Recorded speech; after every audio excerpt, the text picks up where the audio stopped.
So, hello everybody here on site and at home, before your screens and whatever device. Welcome to another session of Making Sense of the Digital Society. For once here in Frankfurt am Main within the festival Politik im freien Theater. So that's kind of a very special and new edition here, because our series has been running for more than 5 years, actually. The first session was in December 2017 in Berlin. We've been going on ever since.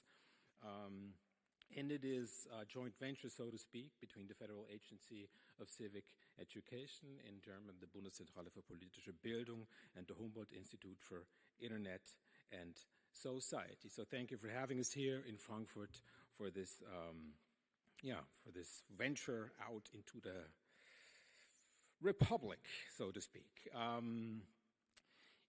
The structure is pretty straightforward here. We have a talk of our guests for about 40 minutes, 45 minutes. Then it's going to be a one-on-one conversation here on stage, followed by questions from the floor. We have a microphone here going around to take your questions. And there's also, for you people watching at home or wherever, a participatory tool called Slido, where you may ask your questions. We're kind of bundling them up together, and they're going to be read out to us here on stage. And I would also like to divert your attention to a very nice featured tool by the Humboldt Institute for Internet and Society. It's an online compendium, actually.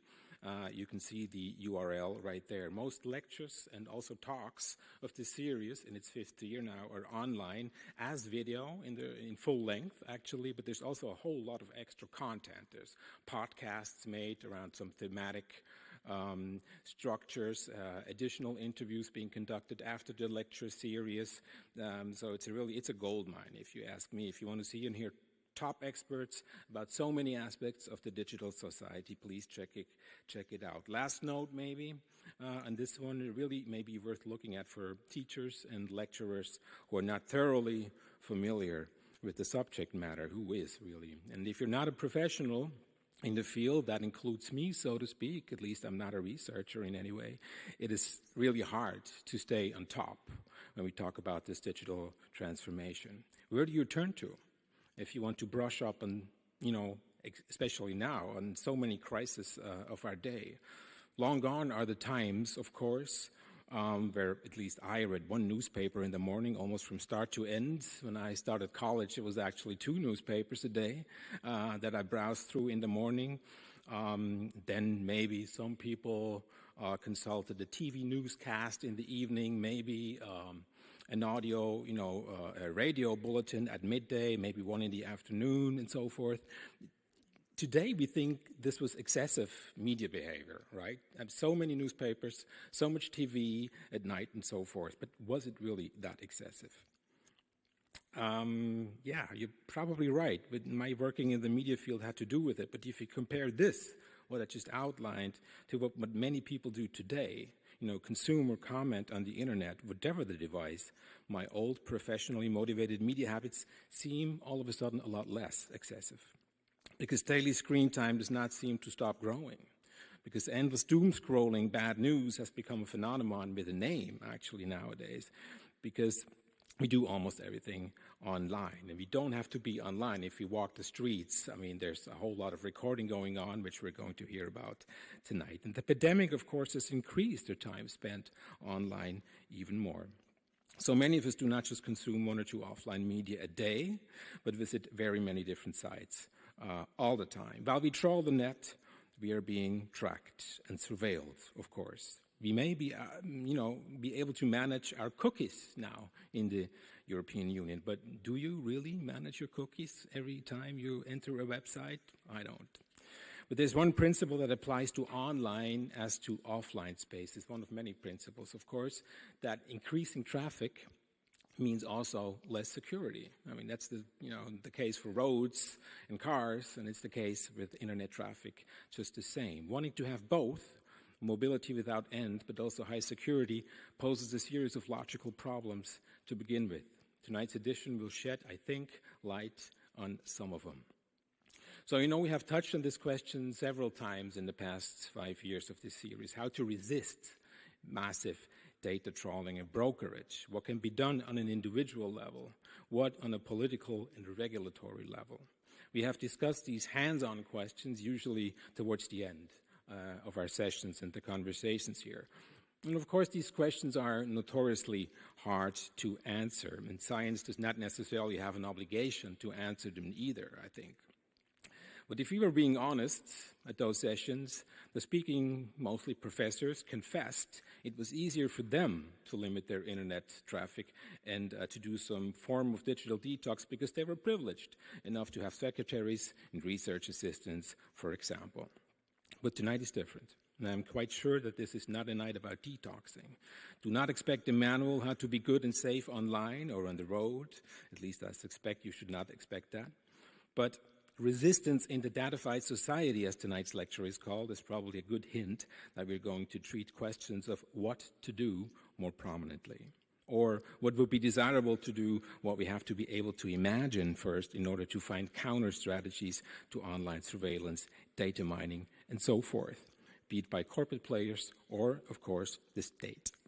Our guest tonight has traveled all the way from Amsterdam to Frankfurt by train. She made it in time, so thanks to public transportation in Germany. You can't say that every day. She was born and raised in Padova in northern Italy, where she did her first studies. She then moved on to the European University Institute near Florence to get a PhD in political and social sciences. Currently, she is Associate Professor of New Media and Digital Culture at the University of Amsterdam and a Faculty Associate at the Berkman Klein Center for Internet and Society at Harvard University. But our guest tonight also partakes in, I quote from her fabulous website, go check it out, grassroots engagement with data and data infrastructure called data activism. So, for example, she is principal at the Data Active Ideas Lab. Maybe a quick reference to some of her books. Almost 10 years ago now, she published Social Movements and Their Technologies, Wiring Social Change. Last year, she co-edited a volume called COVID-19 from the Margins, Pandemic Invisibilities, Policies, and Resistance in the Datafied Society. And this monograph is in preparation, I'm told. Data activism from information to agency. I think we're all going to get a glimpse from this upcoming book. But now please welcome her from Amsterdam all the way to Frankfurt, Stefania Milan.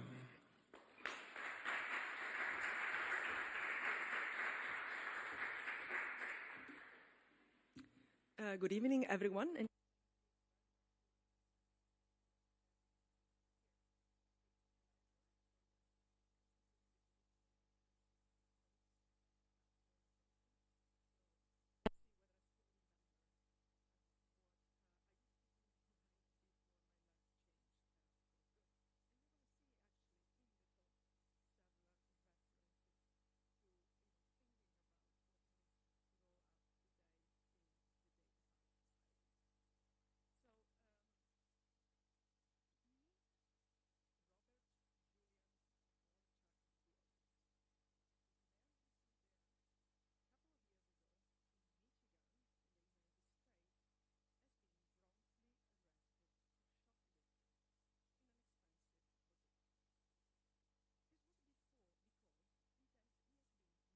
Identified by facial recognition technology. So police forces had decided that some pictures taken, and they were pretty blurry pictures taken by a security camera in the shop, corresponded to the face of this guy that actually turned out to be completely honest and definitely not a shoplifter. The experience wasn't particularly pleasant, and he actually had to receive the apologies of police forces afterwards, but in the meantime, he was in jail, and he had to defend himself. Against whom? Well, of course, police forces, of course, security cameras, of course, surveillance, but in fact, here we are talking about decisions made by an algorithm or a series of algorithms. So an algorithm that, as it is in facial recognition technology, identifies some features of a face, not actually the complete face, but the distances between some points, like the tip of the nose and the corner of your mouth, and at the basis of these distances, this measurement matches the pictures with existing database and identifies suspects or culprits. Now, facial recognition technology has been used by public forces for over 2 decades, although it has been long known for being somewhat faulty. Robert was allegedly the first victim of algorithmic decision-making, but really the first that made the news, that hit the media. In fact, unfortunately, there's many more Roberts around us. But facial recognition technology is increasingly a staple of contemporary society. You may think, well, I'm not Robert, I don't have a dark skin, so probably, I'm protected by all of this. I live in Germany where these things don't happen. But in fact, facial recognition technology is really between us, and it's much closer than we may think. For example, it is increasingly deployed in education and in the education sector in public schools. A few years ago, some French schools have been experimenting with facial recognition technology. For example, in Nice and Marseille, they were using a tool provided for free, this is an interesting point, by the tech company based in the US, Cisco, whom you might have heard of. And this technology was used to control access to the entrance gate. In Paris, around the same time, facial recognition technology had been used by a number of schools to detect facial expressions and eye movement to see whether students were paying attention to the lecture. So it's no longer enough to just sit at the back of the room and hide behind the taller guy, right? Because the software is going to track you down and, of course, report you to the teacher as being not a very good student. But similar stories were found also in other European countries, like, for example, in Sweden. And those were merely trials, so we're talking about 2017, 2018, but this is indeed the future that awaits our children and our students. You might remember in the pandemic the famous proctoring software to make sure the students taking exams at home would not cheat. And I have an example on that later. But yesterday, I was in Amsterdam and I popped in a big fair called EduTech Europe Fair. So this is a fair, was held in various countries, and for the 2022 edition was in Amsterdam. It ended tonight. And the buzzwords there were emotion detection and personalized learning. Now, there was a lot of strange talking about all of this, and often as a teacher, I found myself thinking about the fact that indeed personalized learning is something we strive for even without technology. Community building, the same. Although there, the story was that we really need technology to solve all these problems, including, for example, teacher shortage. And I found out, for example, about a tool called SmileML. The picture that you see on the screen comes from the description of this tool that is powered, among others, by Google Education, which uses AI, artificial intelligence, to capture human sentiment. The idea here is that the teacher has to have constant feedback from the class because happy pupils are more prone to learning. But as a suspicious person like me may wonder, perhaps this is also conducive to become happy consumers? But maybe that's just me being a little suspicious. But this is the type of feedback that you get.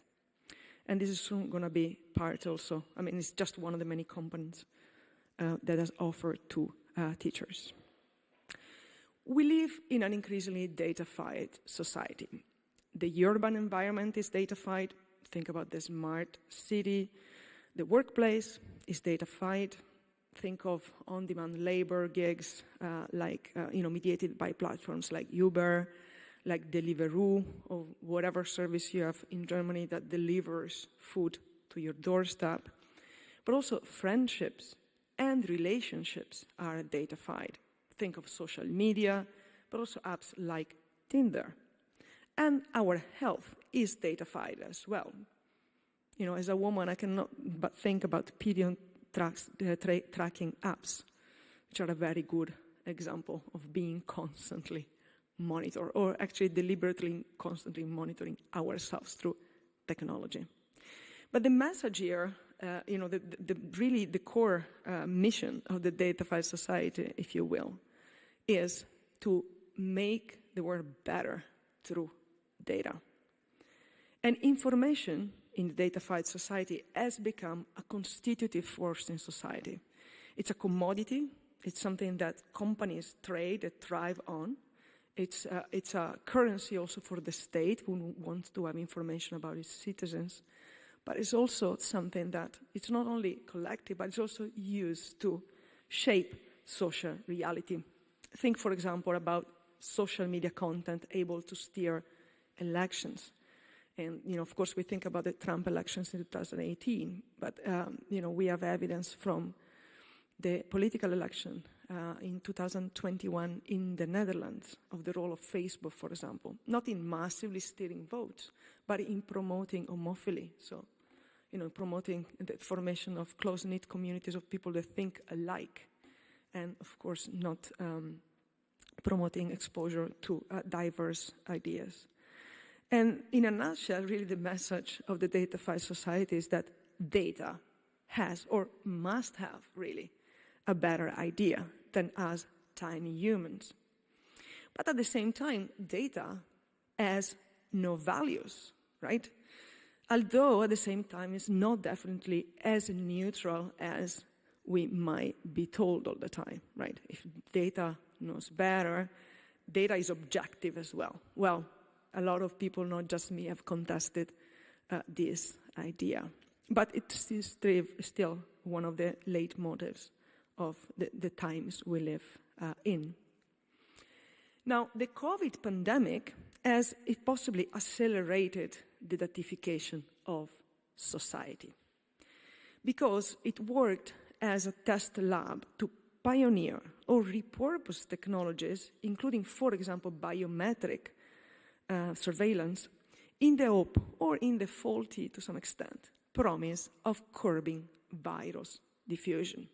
So we were told that, for example, contact tracing app will definitely help us. Maybe in Germany it worked. I can tell you that in Italy that project was very quickly abandoned for obvious reasons, because they were not able to actually track anything nor to handle the data in a safe manner. But this is just a tiny example. Digital identity is another case in point. There's been a massive increase around 80% increase of the adoption of digital technology solutions in the marketplace, but also, for example, at the state level. That's the case of Canada. So when the public administration cannot deal directly with its citizens, then they go for this sort of solutions, which might be very convenient. In the Netherlands, for example, through your digital identity, you do pretty much anything, from enjoying healthcare to the less enjoyable element of paying taxes. But, of course, this also comes with some hurdles, in the sense that it's not always necessarily clear who and for what purposes handles the data. And given we are in Germany, I cannot but think about the Luca app and the fact that, although it was promised otherwise, the data were released to police forces beyond its original stated use of curbing virus diffusion to instead track crime more in general. But so the pandemic, these are just some examples. It has, on the one hand, augmented the governmental demand for problem solving through technology, but it's also, at the same time, override the public concerns over privacy risks. So we were more prone than before to say, yes, give it to me, whatever it takes on my data, just so that I can go again back to dancing, back to the restaurant, back to the stadium. And in fact, that's how it was often introduced, technology. introduce technology like facial recognition technology.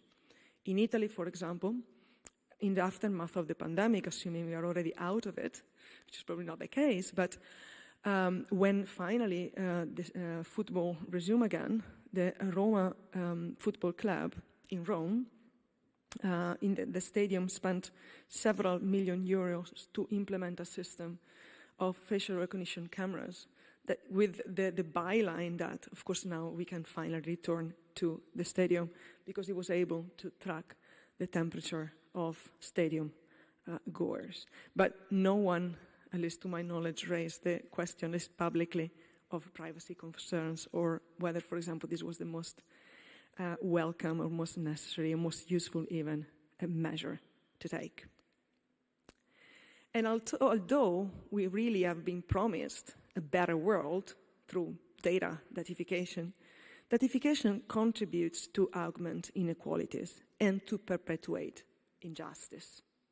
And unfortunately, it is harder in marginalized communities and in countries with poor rule of law. And it affects vulnerable communities, vulnerable groups, and racialized individuals the most. I mentioned earlier the software used in a lot of universities across the world to allow students to take exams in the solitude of their bedroom at home during the pandemic. How can you make sure that students do not teach, that no one passes on suggestions, that they're not opening books, or that they have, the entire book pasted to the wall in front of them? How do you make sure that an exam is still fair, which we are always quite concerned of as teachers? Well, the software used in most Dutch universities to monitor these remote exams and ensure the students wouldn't cheat discriminated against dark skin tone, which led to a student of the Free University of Amsterdam to file a complaint in front of the Netherlands Institute for Human Rights. And we're still awaiting for what the Institute is going to decide on this. The picture here actually refers to a similar case, and a similar, in fact, collection of scary cases.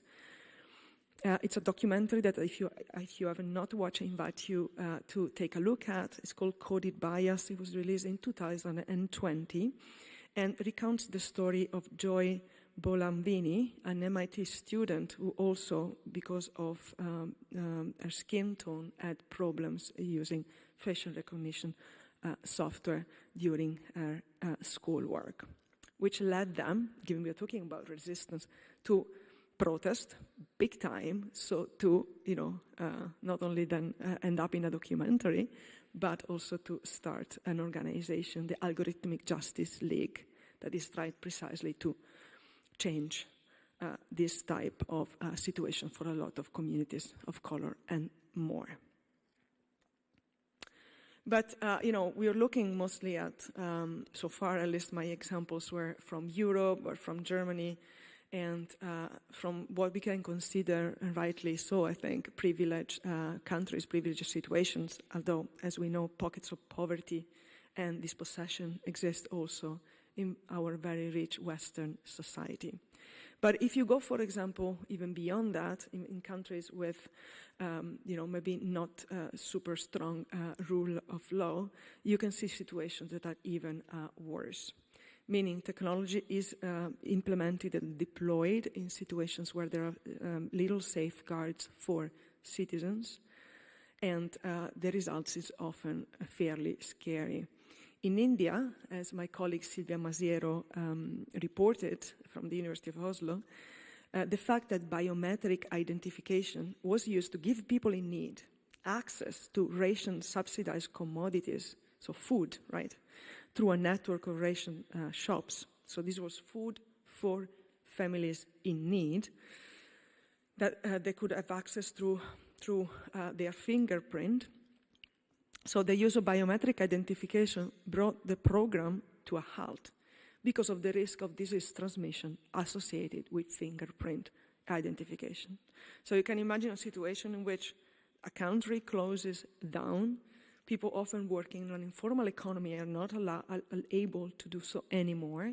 And these were people that even earlier in normal conditions relied on food subsidies, and all of a sudden, because of the digital identification system and the biometric identification implemented in this case as part of the digital identity scheme, was deemed dangerous in their situation, then all of a sudden they cannot put food on the table.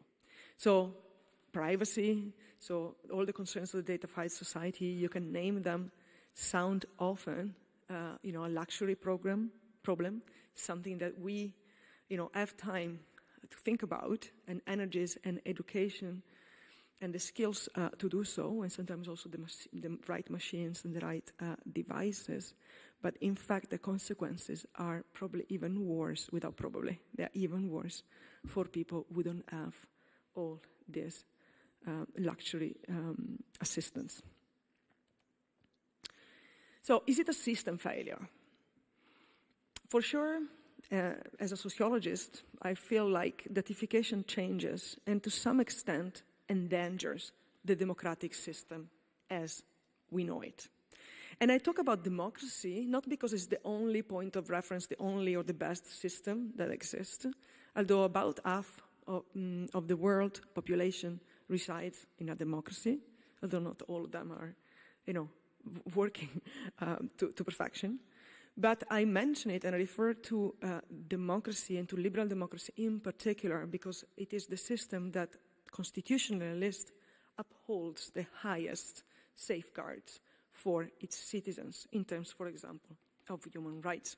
So if democracy suffers, then imagine what happens then in an authoritarian country when technology is used actively to, for example, surveil people. But what I'm going to talk about now is democracy. And, it is in a way a system failure, or it could become a system failure. For sure, datification has accelerated the crisis of liberal democracy. Now, we already heard a lot about that in the popular media, in bar talks, that there's a problem with liberal democracy, there's a problem with voting. And we know that there is, in representative democracies, so in the representative voting, there is always lower voter turnout, younger people, the younger generations are not particularly in tune with the idea of voting. We've seen some, populist governments emerged from these voting exercises. So all of this has been widely studied by a lot of great colleagues. But here I want to draw attention to what datafication does then to the system of liberal democracy.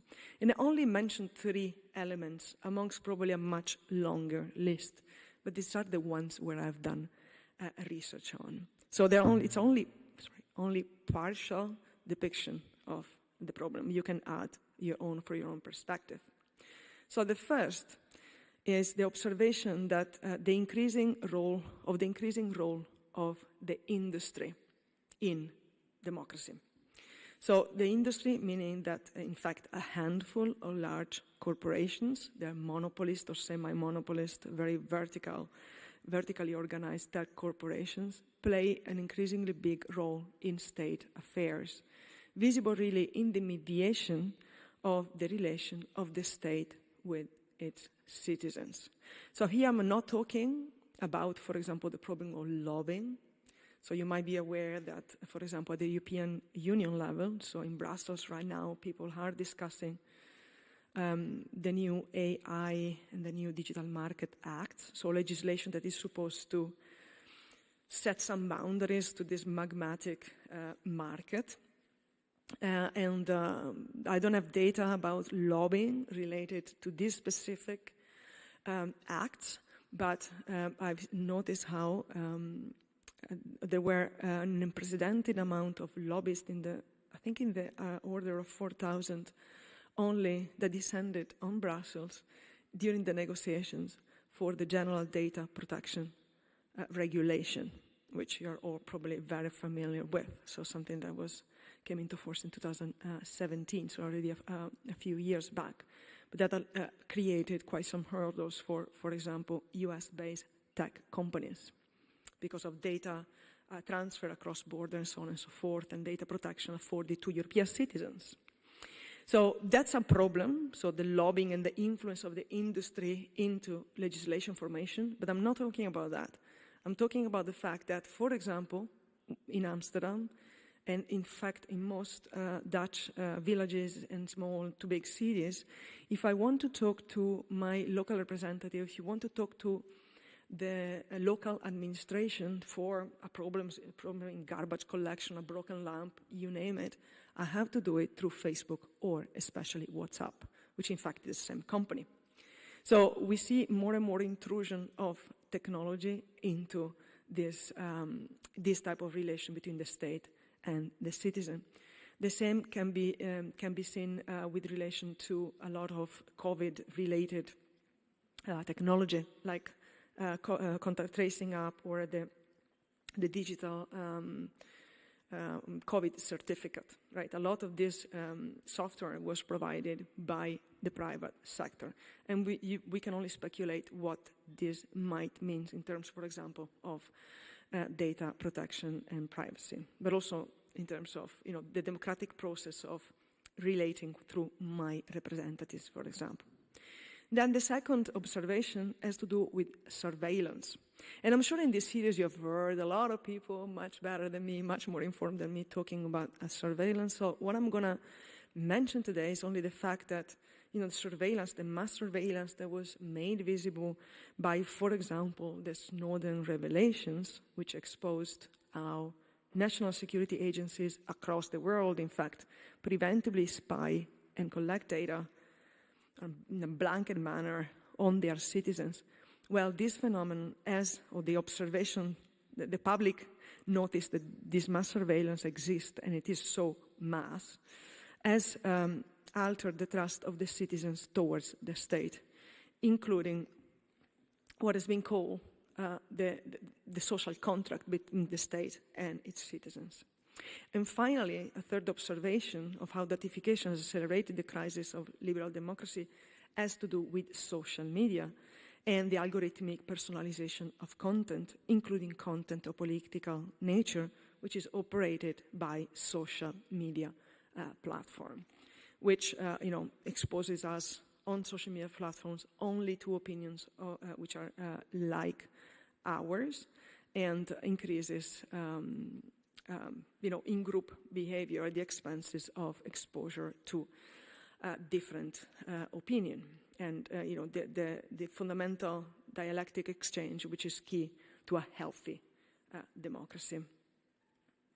But today I'd promised to not just talk about the depressive part of the story, but to talk about also resistance. So how can we continue to exercise our political agency, our rights as citizens, in such a monitor environment? Is resistance at all possible, or is it just an utopia? I don't have an answer to this. I can already anticipate that. How can we organize resistance individually and collectively in this ever more complex datafied society? And the problem does not only concern resisting to the datafied society per se, like fighting surveillance in public space. So I don't want cameras, I remove the cameras, or ask someone to remove the cameras. It's also about being able to express dissent in a society which increasingly monitors its citizens even when they are not, they have done nothing wrong, at least to that moment. Facial recognition technology, to go back to the examples that I started from, which is my current obsession given I'm researching it, for example, means really giving away our identity when we are caught on camera. Pretty much like walking around town with a passport or an ID card open and paste to our forehead. Now, you might wonder how many cameras there are around us. Well, probably Frankfurt is, or anywhere you are, is better than London, which is infamous for the intensity of surveillance. In London, since 2020, the police has been implementing facial recognition technology in security cameras across town, although an independent review had found that the accuracy rate of these matches, so the matches between people caught on camera and people identified as suspect, is correct only in 19% of the cases, meaning that out of 100 people that are identified, 81 are misidentified and might end up in jail by mistake. But given this situation, in any case, someone has calculated that in London, and admittedly, there might be a particularly bad situation, but ask about your urban environment. Each Londoner has been estimated to be caught on security cameras about 300 times a day.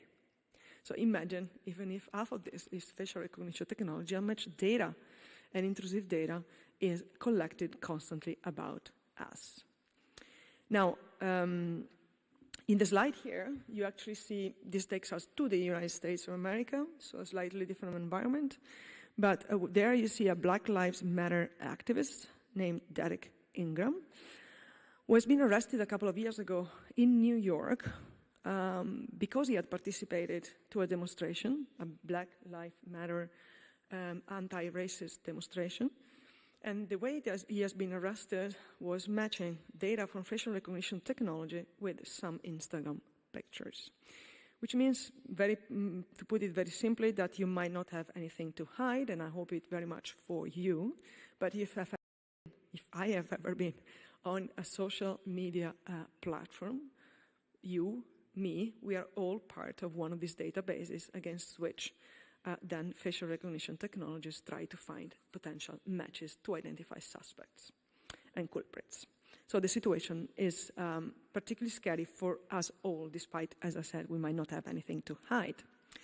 And then it shouldn't surprise us that in summer 2019, and this is a great example of resistance, Hong Kong pro-democracy protesters, you might be familiar with the picture, tried to take down, you can see at the bottom there, the picture, they are trying to take down this smart lamppost, which were feared to harbor facial recognition technology, which would have given away their identity as protesters.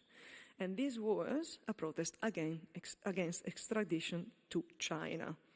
So you can imagine that if you are protesting against China in Hong Kong, you definitely do not want to be recognized because it has potentially dangerous consequences. But so, kudos to the Hong Kong protesters for doing that. It's a great example of resistance. But how can we make sense? So what I would like to do in the remaining of my talk is to sort of provide some examples of how we can engage in resisting the data-fied society. What can be good solution? Not all of that immediate, right? They're not like the magic van that is going to solve all the problems at once, but something that as society, as citizens, we should definitely engage with and think about. So the first, there are five. First of all, there are 5 types of action that, as a sociologist, I would call the action repertoires. So these are essentially known practices that social movements and protesting individuals apply from time to time to revert a given situation or to promote social change. So now this is particularly new as a practice, so it has been part of what social movements have been doing for decades, in fact for centuries, in various parts of the world. Social movements typically do not reinvent the wheel all the time, but they have been applied to the data-fied problem, the problems of the data-fied society. And most of them can be, they foresee, let's say, or they make room for both individual and collective engagement. And, you can resist both through your phone, but can also resist in the street with other people, which is probably always a much more powerful approach. And so they are basically of both kinds, both individual and collective type of practice. The first one is probably, however, a bit more individual than the other. And it concerns self-defense. Now, I was looking for a nice self-defense picture, and I just borrowed this from an organization called the Frontline Defenders. Also, kudos to them for all the amazing work that they do in helping especially human rights defenders in authoritarian countries to defend their activities and their persona. But practicing self-defense in the data-fied society includes or starts from, for example, deciding on the setting of your smartphone. Now, the best situation would probably not to have a smartphone, but given probably also for practical reasons we all have it, well, deciding on its setting is a good starting point. So what apps should have access to location services? What apps should have access to the camera? I actually happened to look at that this morning because I was a bit bored on the train, and I noticed that some apps that had nothing to do with the camera that I had installed because they were public transport app, they had asked, and automatically, right, they didn't ask me.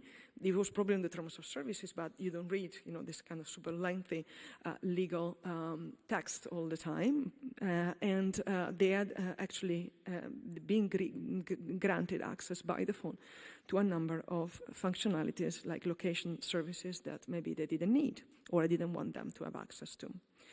So while the ideal situation might be, of course, rejecting smartphones, social media, bank cards, and all that, it might be hardly practical. So informed choices is then the best answer. It also means preferring software and services, for example, the browser that you use so much, that implement highest privacy safeguards. And no, Google is not one of them. But there are plenty of other examples that you probably use already. The second strategy, the action repertoire that you have available is subversion. Subversion in the data-fied society can take a lot of forms. And one is the very old school distraction adopted by the Hong Kong protesters. But it can also mean, for example, swapping travel cards. So in the Netherlands, a few years ago, paper tickets have been phased out. So you have to have a chip card. And this chip card is usually individual, but it can also simply be anonymous. But in any case, all the data is collected constantly about your travels in the country. So what people started organizing in the Netherlands are like small swap parties where they trade cards, just with the idea of messing up with the data collection implemented by the card provider. So this is just one example. In the interest of time, I'm going to leave it at that. But there's many more other creative ways of doing that. The third has to do with literacy and education. It's a continuous learning activity for all of us, because technology, of course, goes very fast and much faster than our ability to catch up and read about it and be concerned about all the privacy hurdles that it comes with. But in fact, literacy and education has to do with self-education. So I have to educate myself, and continuously so, not only because I teach about these things, but because I also use many of them. So it is, a challenge at every level at every moment of our life. But it is also something that is extremely important to introduce in schools. And I know that some countries have timidly starting to teach school children how to deal with algorithms, how to understand popularity, for example, and virality on social media platforms. We need much more of that, because if we are to form the citizens of the future, they have to be informed not only about how voting works or how the parliament works, but also about how to defend themselves in this increasingly difficult context. And how do we keep ourselves informed? I want to give a shout out to what are called crypto parties. Crypto parties they have been defined as the Tupperware party for learning crypto. I don't know how much of you are familiar with Tupperware. Probably this betrays my age.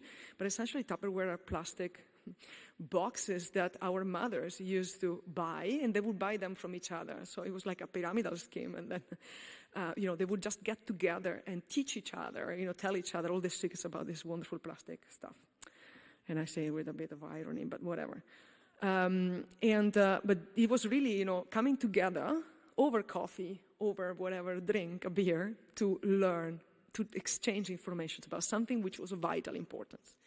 And, crypto parties do exactly that. They gather people who want to learn more about defending their privacy online, for example, masking their communications. In the Netherlands, they're called privacy cafes, and before the pandemic, at least, they were used to be run mostly in public libraries, because that's a great public space, open to all, but also able to capture various.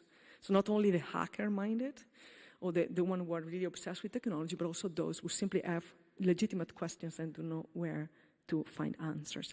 So literacy and education are key to resistance as well. And if you want to nurture resistant citizens, we have to start from school as well. Counter-imaginaries. This is something that's probably a bit less familiar to a lot of us, but social movements have been trying to change the terms of the debate, so to promote norm change across a variety of fields. That's what, for example, the environmental movement did. All of us now today feel a bit bad about flying, but maybe we didn't feel as bad about 15 years ago. Precisely because, public debate on, for example, the environmental cost of flying has changed. So similarly, there's a lot of groups that are trying, and there are groups that work as sort of intermediaries in a way. So they are sort of experts, they're progressive developers, they're people who are engaged in digital rights activism, and they're actively trying to change the terms of the debate for lay people as well. So to help people to understand technology and the challenges of technology by giving them alternative perspective on a given problematic aspect. And they interpret the needs and or serve the interests of the affected social groups by giving them, in a way, serving them a different story. And they make apparent how to respond, for example, how to engage in a given situation. Now, this is actually a bit of a funny example. This is CV Dazzle, but I picked it because it was recently also in Vogue. So it has also reached a certain level of popularity. You can see it has to do with makeup and essentially resisting facial recognition technology, software, by using certain hairstyle or painting your face in a certain manner. So it explores how fashion can be used as camouflage from face detection technology, which is the first step in automated face recognition. As you can understand, this is really not a very practical way of going around town just to hide yourself from facial recognition technology. At least it would be a lot of work every morning to have to set up all of that. But this type of workshop that this project called CV Dazzle organizes, they serve the purpose of showing people how the technology works and then making them think, playing with themselves about the dangers, the intrusiveness, to understand their feelings with this type of technology, and eventually also try to make informed choices. Now, it's not that we can always necessarily make informed choices about facial recognition technology, but this leads me to the strategy number 5, the action repertoire number 5, and the last one which concludes my talk today. And this has to do with advocacy and campaigning. So ultimately, this is really the most collective of all these practices. This really showcases the power of coming together as a group to protest and demand change. This is a campaign that started a few years ago. It's a European campaign for the most part, and the goal was to ask and I say was for a reason that I'm going to explain in a minute, was to ask the European Union to ban facial recognition technology in public space across the Union, so in all the member countries. I say was in the sense that there was also an attempt to start a European citizen initiative that is the referendum instrument of the European Union, which, however, is a very, very complex one. The goal was to gather in the space of 12 months 1 million signatures for at least 7 member states, and unfortunately this campaign failed to do so, although they even got an extension because of the pandemic. But as you can appreciate, facial recognition technology is not yet top of the concerns of most citizens. But this campaign is a great example of how, to also implement the creation of counter-imaginaries, because they were trying to posit and present facial recognition technology as dehumanizing. And also, it's an example of how, to educate yourself and continuously educate yourself about, for example, legislation. And it's also an example of self-defense. But, at the moment, the exercise of reclaiming your face, this is the name of the campaign, is still going on. The focus is no longer on gathering, signature to ask for new legislation to ban facial recognition in public space, but the focus and the energies are concentrated on trying to influence the creation of the AI Act, which has a good part on facial recognition technology.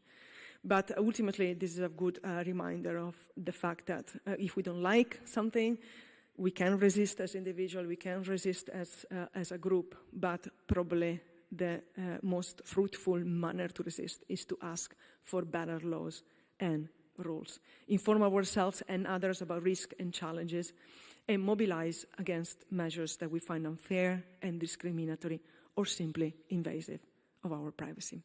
I hope this is not an exhaustive collection of strategies of resistance, but I hope I inspire you a little bit. And there's more in this website, and thank you very much for your attention.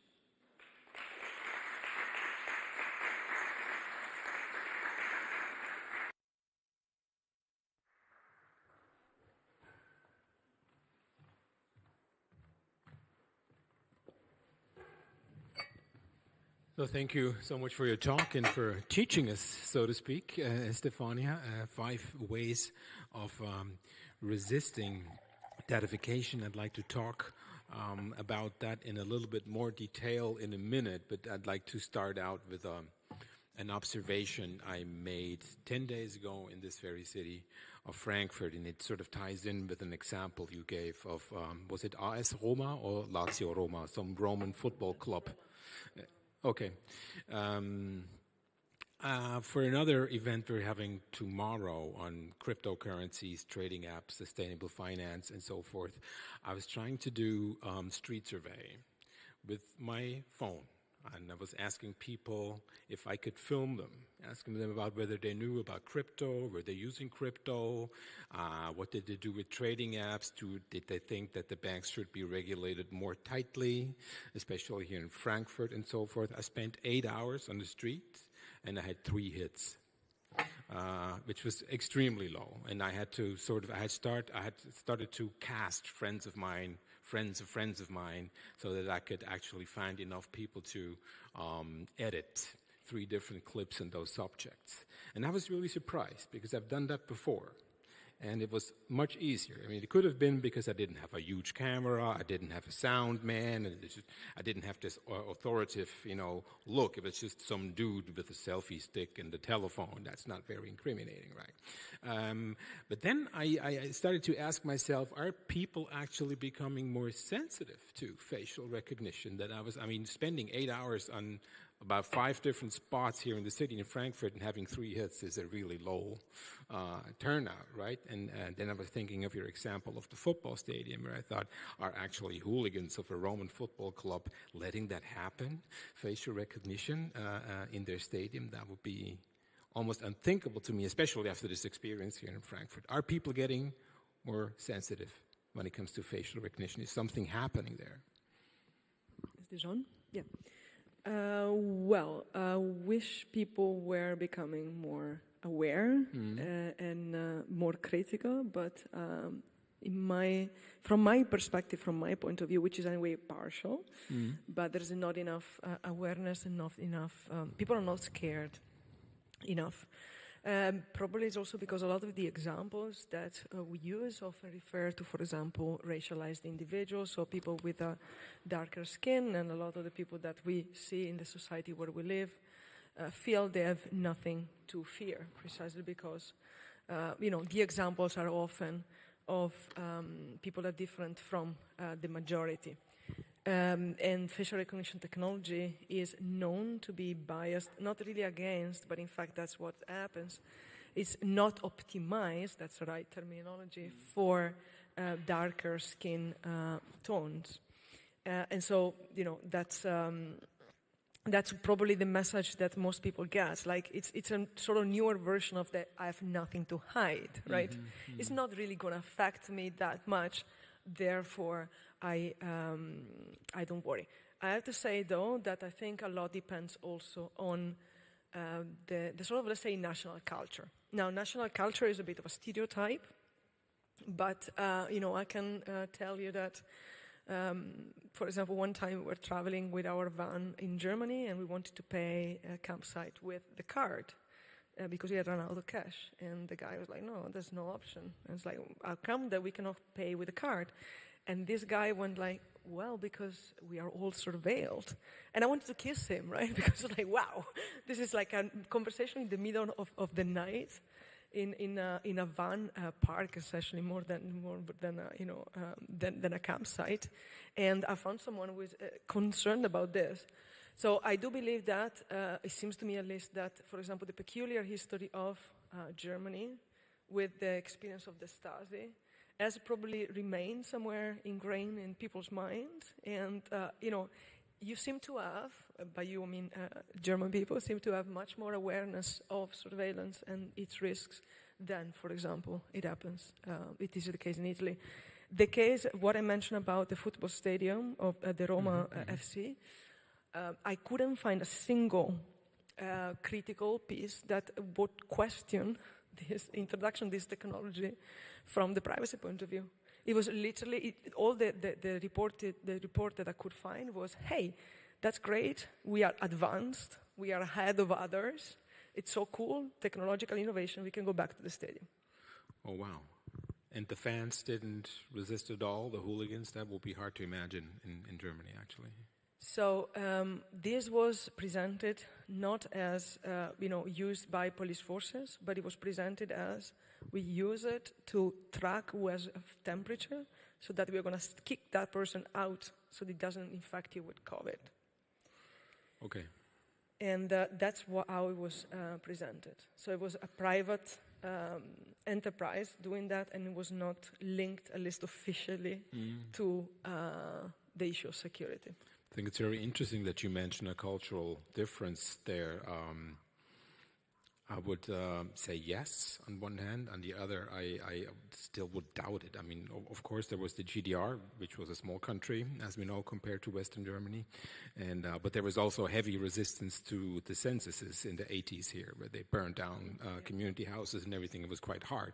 But then on the other hand, we all know what traces we leave voluntarily on the internet. And I don't think Germany is any different than any other nation that is online, so to speak. So I really don't know how to make sense of that, which brings me, of course, to your 5 ways of resistance you outlined tonight. It's basically about increasing agency, which sounds good, but again, what we've seen after the Snowden leaks, when was that, 2013, where crypto parties actually started, at least in Berlin, where I come from, crypto parties started to hit a little bit more prominently. But in the end, I'm not sure, how big or thorough that change actually was. I know hardly anybody that does, even encrypts their email or things like that. So it's not really a success, even after a massive leak like the Snowden leaks, and almost 10 years ago. Imagine that. And what you advocate for is very interesting on very different levels, but I also think it's a lot of work. It's a lot of work for everyone, especially for those who have too much work on their hands already, be it for money, being for care work, whatever, underpaid work, and so forth. It's a lot to do for people if you sort of delegate resistance on an individual level at the end. What do we make out of this? Yeah, you're absolutely right. There's no other revelations, haven't changed. I haven't produced enough change, not definitely for my own point of view. I remember, presenting a funding application that was based exactly on, it was right after 2014, and it was based on a hypothesis that there's another revelation would really change our perspective of surveillance. Because people like me who have been studying those things and being exposed to a certain type of activism for a long time, we already knew it in a way. Maybe we didn't know the extent of it, but you've learned over the years to be suspicious of all of this.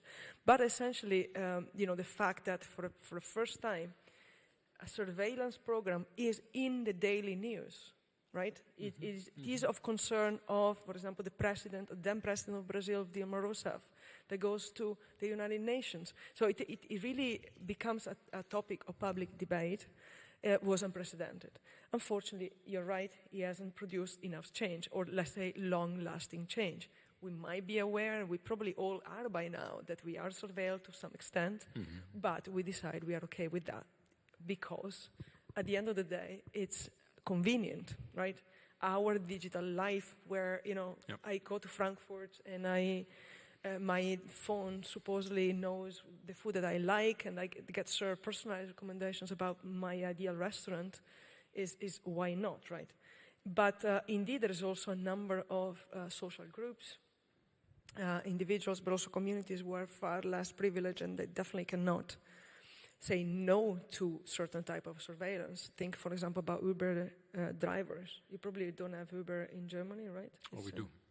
Oh, you some do? cities, Okay. some cities ban them, some don't. No, depends. And those, they are bound to the platform because that's where their work comes from. So again, the level of, so let's say, if it should not be delegated exclusively at, resistance should not be delegated exclusively at the individual level. That's why I ended with, a sort of call for reform.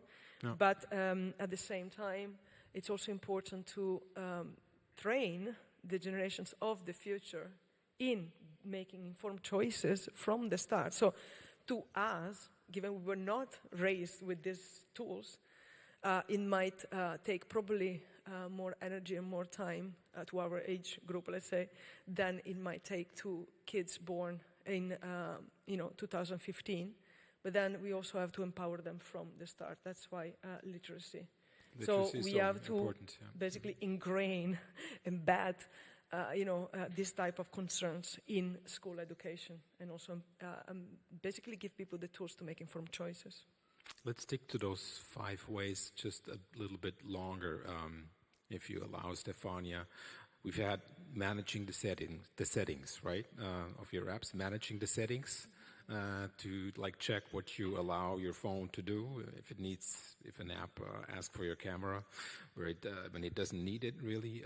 You talked about number 2, I think, obfuscation, pretty much. Number 3, literacy. Now you just mentioned again now crypto parties as an example.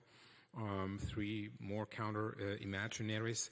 You mentioned apps like Dazzle that were covered in Vogue even, where you might expect some sort of cultural phenomenon that it becomes cool to dress like that or to do your haircut in a according style and pretty much basic political resistance with reclaim your face. Now again, this sort of reminds me in some ways to the discussions. It's not identical, but I'm just trying to make this connection here to discussions we've had in the 90s, with people like the Chaos Computer Club, of course, where everybody thought, oh, we all have to learn to code. That's our gateway to heaven, right? We can do this right if we all learn to code. Of course, nobody learned to code, pretty much, or not many people, and the apps and the interfaces just got more and more convenient, and that's where we're at now, actually. Is this kind of call to sort of reverse this whole development we've had to convenient interfaces? What we have to do, what you advocate for in many cases here, is actually look behind the interface. It's actually to see how it is wired. And I mean, you just have to use a whole lot of time, right? Yeah, this might reflect my obsession for infrastructure. I'm very interested in understanding how things work, and I do believe that informed choices goes through that privileged path, if you want, in the sense that it's only by, knowing not exactly how things work. I mean, it's impossible to know, even for the most expert software developer, how, for example, any social media platform algorithms actually work, precisely because, for example, they are proprietary software. So we can only reverse engineer them if you want. So try to understand the source code from their behavior, but they are way too complex to actually do any of this type of exercises. That said, I do believe that at least a mindset that encourages people to not take things, whatever you put instead of thing, app or device or, technical solution, at face value, that is the attitude. So you might not actually learn to code, but you might learn to ask critical questions. So is really the sort of practicing suspicion, in a way, and asking yourself what this is for, how does it work, that it might not take you to actually learn to code. And even if you do, it's impossible to understand most of the machinery that surrounds us anyway, but at least you have the ability to make some informed choices. We are never going to be completely clean and pure unless we live, and probably not even if we live on top of a mountain, right? But if we want to be citizens that understand even, like how to process information today, which is very different from how you used to process information when you were at university, right? Then we have to understand how the machine works. Yeah. When we talk about literacy, especially in a night like this, that is, again, a joint venture between an academic organization like the Humboldt Institute and Federal Agency for Civic Education. When we talk about literacy, we talk about, the main state apparatus, which is the schools, right? And we see sort of very ambivalent signals from a lot of schools. You mentioned some of them in other papers I've read by you, where it's sometimes even mandatory to use WhatsApp or Facebook or Google Drives or whatever to actually participate or to do tests and so forth. Now, I would like to talk a little bit about the regulatory level there, because there are things proposed by certain commissions on a European level that want to ensure what they call interoperability, right? Which basically, it sounds complicated, it's very easy. It's if you have a WhatsApp Messenger app, you have to be able to send the message to, say, Signal or any other messaging app. If you think this towards the end, it's much more far-reaching. You'd have to exchange files between Spotify and Apple Music and so forth to ensure interoperability. What you use there, what you buy in one place, you have to be able to send to another place, right? Now, is this a promising regulatory way to actually circumvent to what's happening in many schools that sort of, force you to use certain platforms and certain apps? Do you think that is bound to succeed? What is actually being tried in Brussels? Well, I'm not 100% sure that interoperability is the answer, because in a way or another, you're always bound to a platform or another. So we might want to use certain platforms, certain services, like chat messaging. They're very convenient. Like my family of origin is in a different country. I don't even have to do anymore an international call, right? I can just call through Signal or Telegram or WhatsApp, whatever, right? But, so again, we are back into the trap of convenience. But then there's also probably, thinking in particular about schools, we should really ask ourselves, do we really need all that technology, and what does technology do? What does it substitute? Is it a substitute for, and can we probably do without it? Yesterday, I mentioned I was at this, briefly, at this Edu Tech, how is it called? Not festival, Edu Tech Europe. So it was basically companies paying an awful lot of money to have a stand there. So it's a festival that is open to essentially ministries, but also public procurement agencies that then buy, all the expensive equipment and software for, a whole lot of schools in the country, individual, for example, universities of education institutions, and so on and so forth. And I've heard Google talking about we need more standardization. Which is a different story, right? Standardization is actually, basically making sure that certain, so it's not interoperability, is machines talking to each other in a way, like, but exchanging content. But standardization is really machines working with each other, understanding each other, so at a more basic level. And when I heard Google talking about standardization, it was more, in my mind, it read essentially like, well, this actually means you should use our product more than, so we provide an excellent platform, which is actually true. I mean, it's a very well-functioning platform with a lot of, talking about Google Classroom, with a lot of functionalities. And you should actually, come to us and kind of embed your product in there. So to me, ultimately, the solution is really, again, taking a step back and asking ourselves exactly, for example, do we really need this emotion detection in real time so that me as teacher can see whether my school pupils are following, or they're sad, or their dog died that morning? Maybe the information is important, maybe it's not strictly necessary to go through the technology. Maybe I can simply talk to people, right? So I think I'm not sure I'm answering your question, but I'm not 100% sure that interoperability is the solution. No. It probably allows to break some, not really break, but like hinder a little bit, shake a little bit some monopolies, and that definitely allows for more choice. So to speak to my family members who only have WhatsApp, I don't have to install WhatsApp, I can still stay in my preferred app of choice. That helps, but it's only a cosmetic type of approach, I think. Mm-hmm.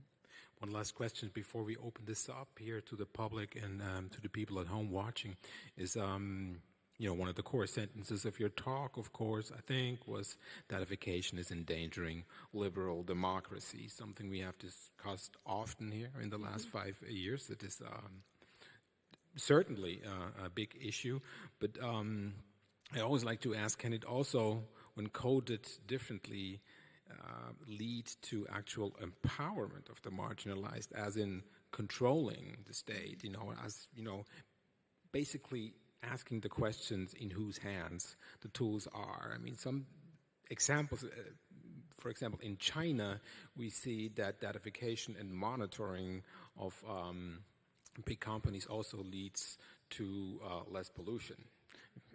Things like that. So we have really positive effects of this, of course, massive and very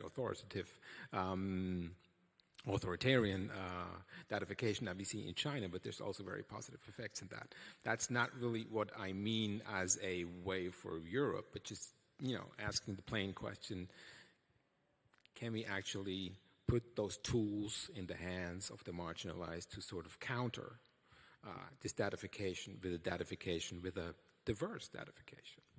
Yeah, for sure. I mean, I decided to focus my talk today on resisting the challenges of the datafied society. But indeed, the datafied society offers also a lot of unprecedented opportunities. And, one example that I have in mind now is, for example, Impfausweise, a coalition, a network, in fact, of activists, environmental activists, anti-deforestation activists, and journalists, and storytellers, and teachers that various countries around the Amazon. I mean, the Amazon forest, being the biggest in the world, crosses several countries, and we use datafied tools of datification, if you want. I mean, like, for example, drones and apps of various kinds to monitor deforestation and then provide information trying to lobby against this type of phenomenon, which is massive, especially in Brazil.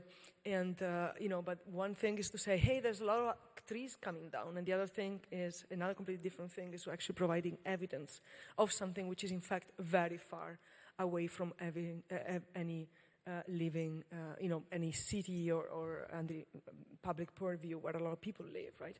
So that's one example. Another one that also comes from Latin America for some reason is in Argentina. In Argentina, people knew for a long time there was a problem with gender violence or domestic violence, violence against women. But again, there were no numbers. There was no attempt by police forces or by the state to keep track of this phenomenon. So how do you advocate against this? How do you try to create a different culture of respect at home if you actually don't know the contours of the problem? And there, what people did there, a feminist group came together to, count literally the death of women in the country. And then starting, using funky software that is readily available everywhere for free now to produce data visualization. And then this data visualization made the problem apparent, and then the problem became actually of public domain, became an issue that people all of a sudden were concerned about. So it was not only my experience of my friend being killed, but all of a sudden it's something that concerns us as a society. But there's plenty, for example, collecting evidence of the Syrian conflict. This is actually a project based in Berlin called the Syrian Archive that collects evidence of any violence committed by all sides of the Syrian conflict. And this evidence maybe one day will be used in court in The Hague, for example, in the international court, as it happened, for example, with the Yugoslavia tribunal, right? So there's a lot of work to do in the sense that we have to rethink also all the tenets of, for example, the legal system. What evidence produced by me on my phone then can be used in court under what conditions, for example. So there's a lot of work to do at various levels, but definitely we have a lot of tools that allow us today to use, the possibilities to turn in our favor, essentially, all of these developments. Thank you for those examples once again, Stefania. So let me ask you here on the floor. There's a microphone going around. Stefania, where are you? Nicht Stefania, Stefanie, Entschuldigung. There she is in the back of the room. Any questions from the audience here from the floor before we go to the digital tool? Feel free. Questions or just comments on what you've heard.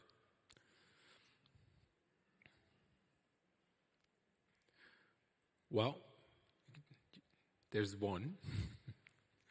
Otherwise, we just switch to Slido and see what's happening there. But please, Sasha. Yes, thank you for your talk. Not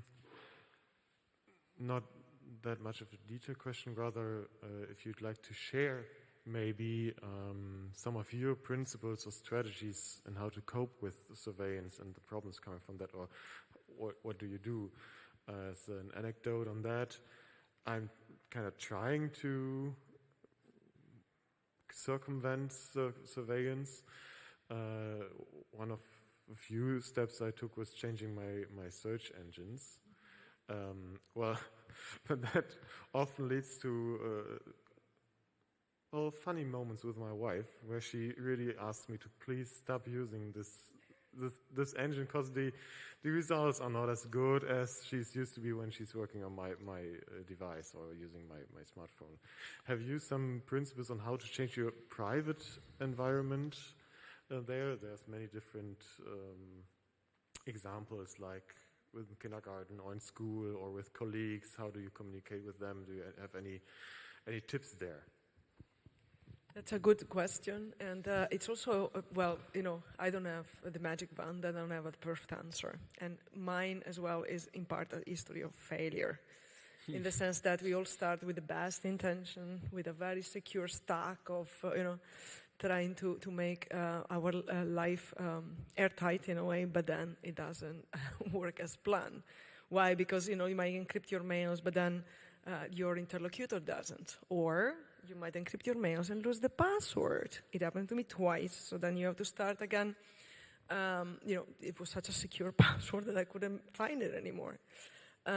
So even people who, like me, have actually a considerable amount of time, or let's say, I studied this stuff, so I can make room for experimenting as well. So in that sense, I'm privileged. It doesn't always necessarily work. I have to say, when it comes to the daycare, which our daughter just started this week, we did pick a daycare which does not communicate to parents via WhatsApp. But what they do, they don't send you pictures, so once the kid isn't there, you don't know what is happening, but they actually write a paper diary. They still exist. So that's, I think, a positive observation that also has reached this type of environment. I'm reminded of a colleague was the classroom of her child was using WhatsApp to notify of positive COVID positive cases, and then telling everyone then to, stay at home and whatever. And she only got the message because she didn't use WhatsApp 2 weeks afterwards, when it was not exactly very relevant anymore, but it could potentially have exposed, her family and others to, the virus. So, but talking about positive experiences, probably I can mention the one of our research group in Amsterdam. We spent, just to give you a sense of the effort that sometimes goes into this, something like 2 years to create a completely secure stack to do our research and collaborate with each other, also remotely, via encrypted channels, using only certain platforms, and especially, for example, what you do when you author a text together and you don't want to use the mainstream docs that are then searchable by search engines, then you have to use alternatives. And there are alternatives for that as well, but then sometimes, at least in the case of our research group, it requires a little bit of financial effort to pay for a password-protected service and to run our own servers ourselves.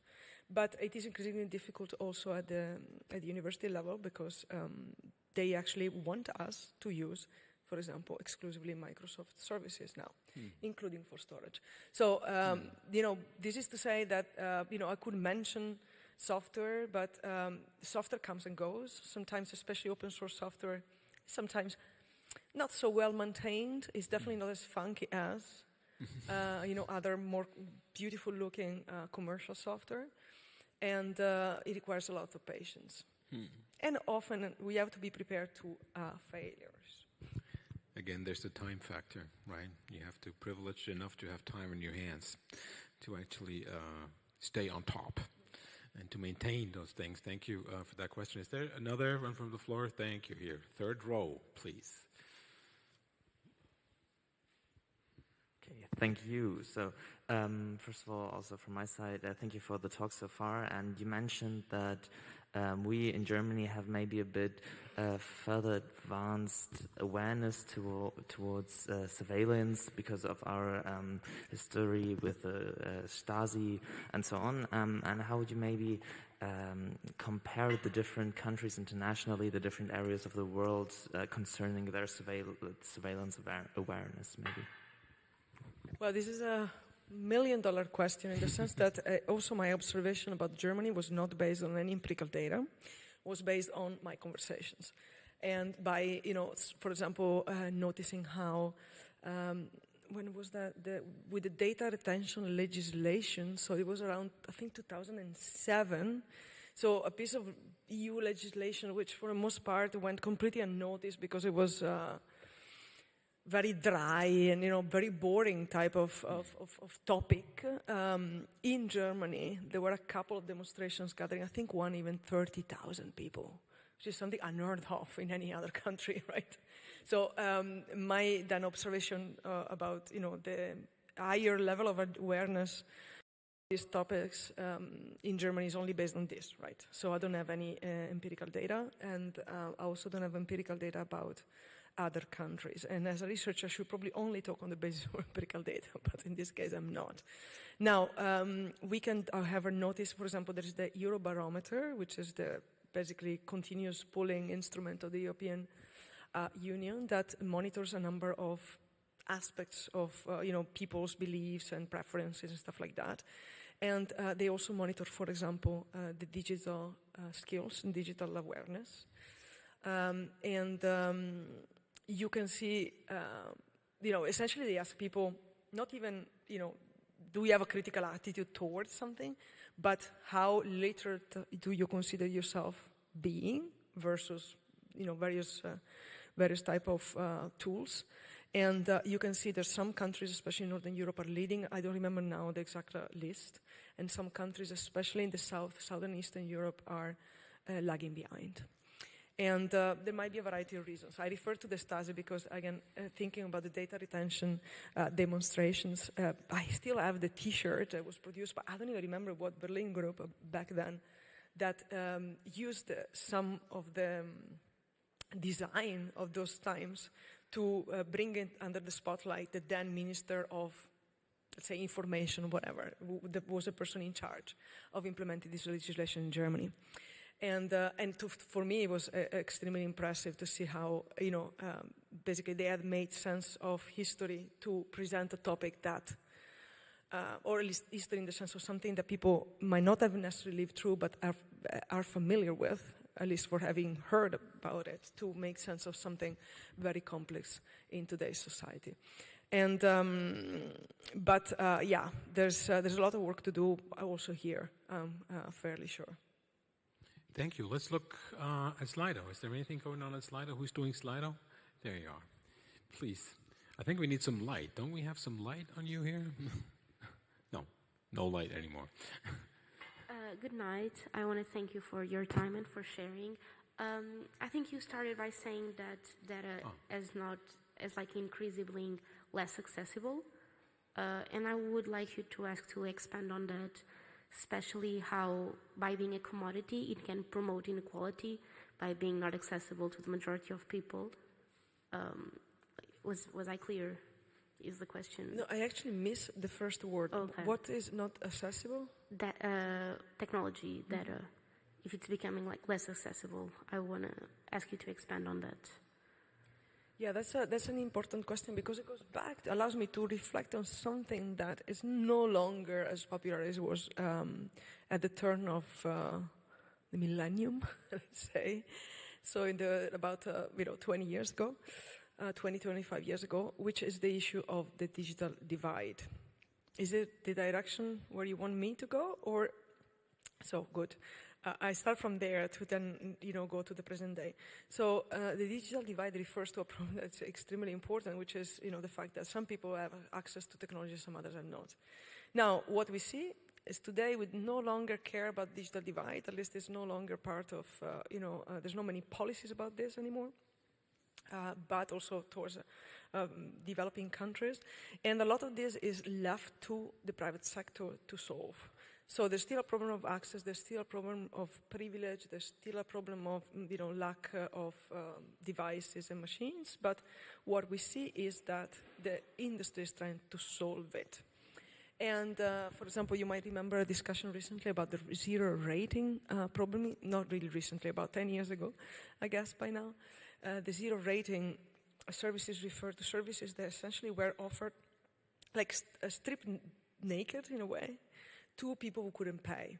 So for example, in India, if you couldn't access data on your phone, then, so if you didn't have a subscription to have data traffic, by installing, for example, Facebook, you would have right to some data through Facebook. Which then meant that, for example, for certain African countries, there were actually interesting studies about this, pretty depressive, but it almost makes us smile. But it's unfortunately the sad reality. For a lot of people, the news then were Facebook, for example, right? Because it was the selection that reached them through the device, and the only type of interaction that they had to the device, which was the zero rating, meaning free service, data service offered by Facebook. So this is one dimension of the problem. And then the other dimension of the problem is the issue of visibility and invisibility. Now, we tend to think that privacy is very important, and we keep it in high regard, and rightly so, but not everyone has the possibility of saying no to certain services. Remember that I mentioned, for example, the case of India, where there is this digital identity system. You might also want to stay out of that, but what if then you're poor and you need to put food on the table, you need those food subsidies? Then it becomes, the only way is to give out your fingerprint, for example.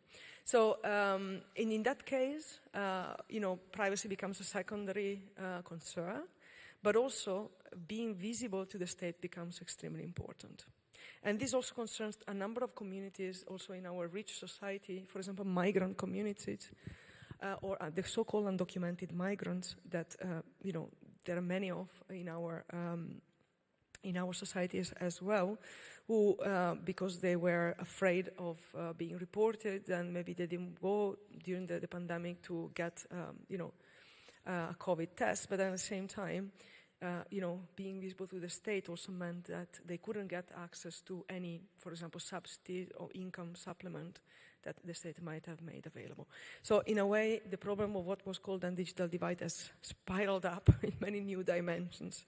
And definitely, in a nutshell, technology has not solved the problem of inequality.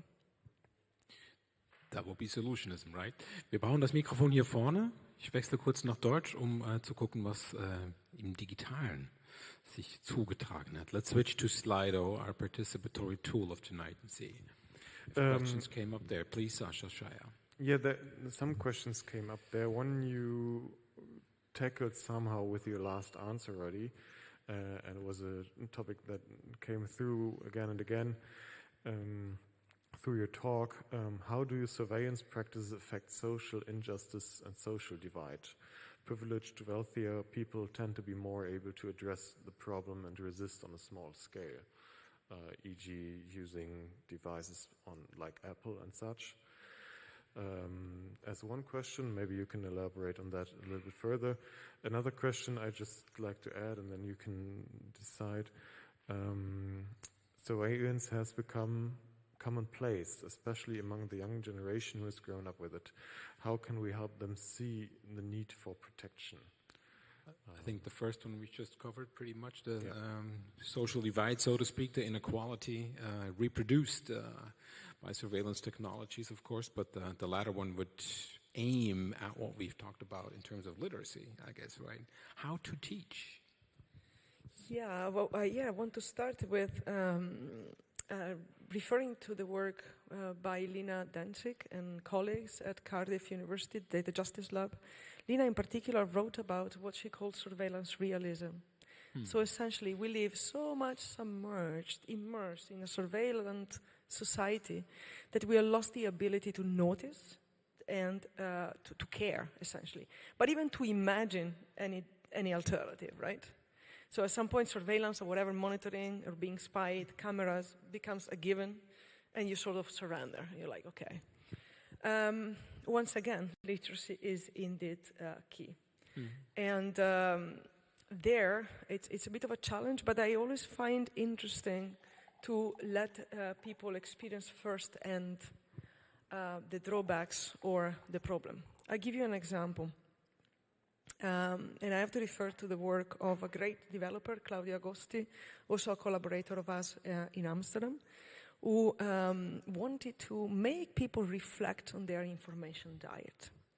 So it was like, we're not going to get people out of Facebook or YouTube or any other platform. Let's show them firsthand what they're missing out, what this software does to them, what this platform does to them.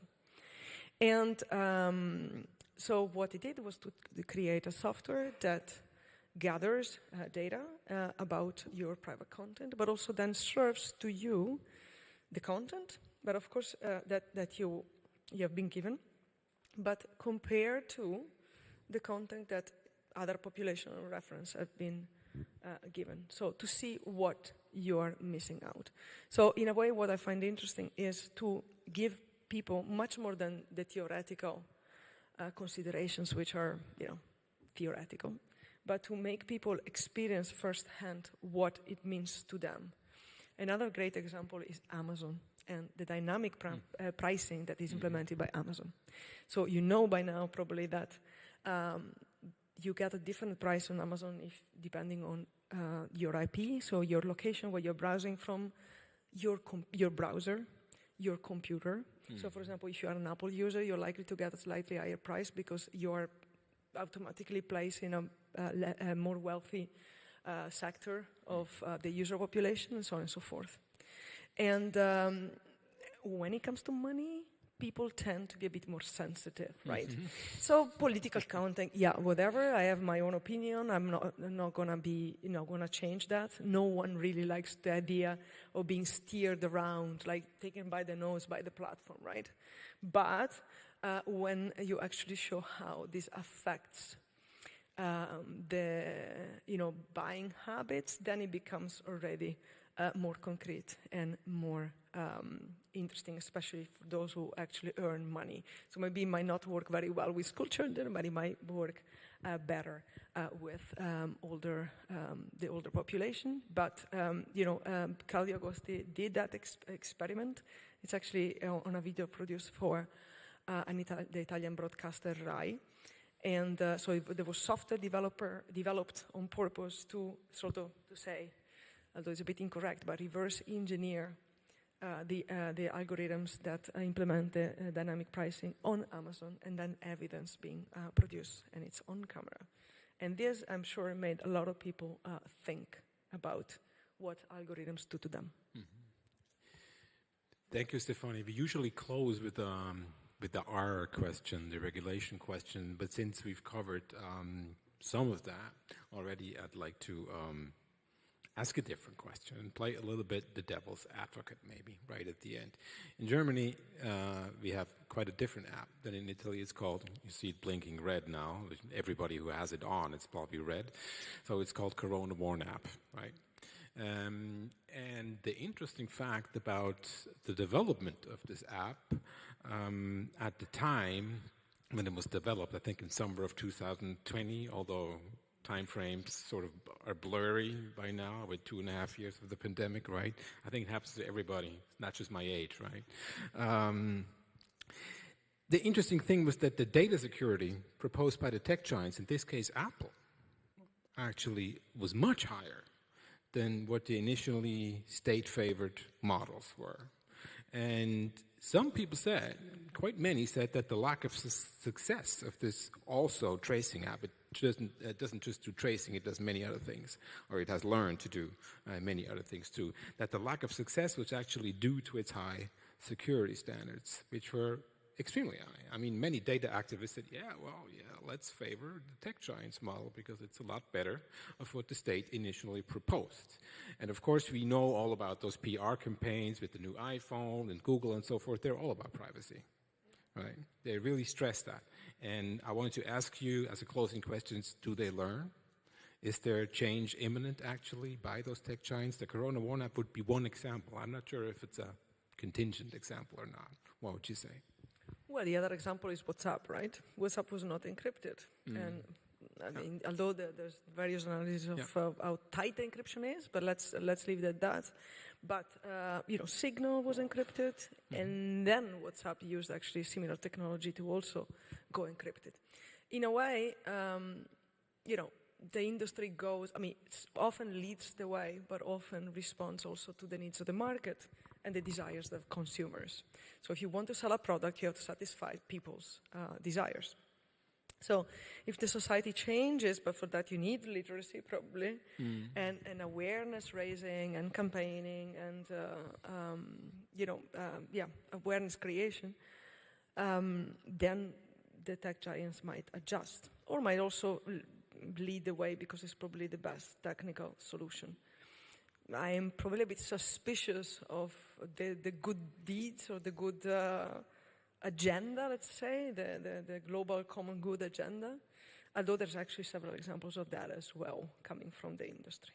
But, it's not for me to say, but there is hope also in the industry for sure, if that's the question. But definitely we have to become more aware and more concerned, users and consumers, to contribute to drive this change. Thank you so much for that closing statement. Thank you for being with us. This was the last edition of 2022 of Making Sense of the Digital Society, now exclusively in Frankfurt am Main. Thank you for being with us here, online. Thank you for making all those travels for us. Stefania Milan, have a good night. Thank you.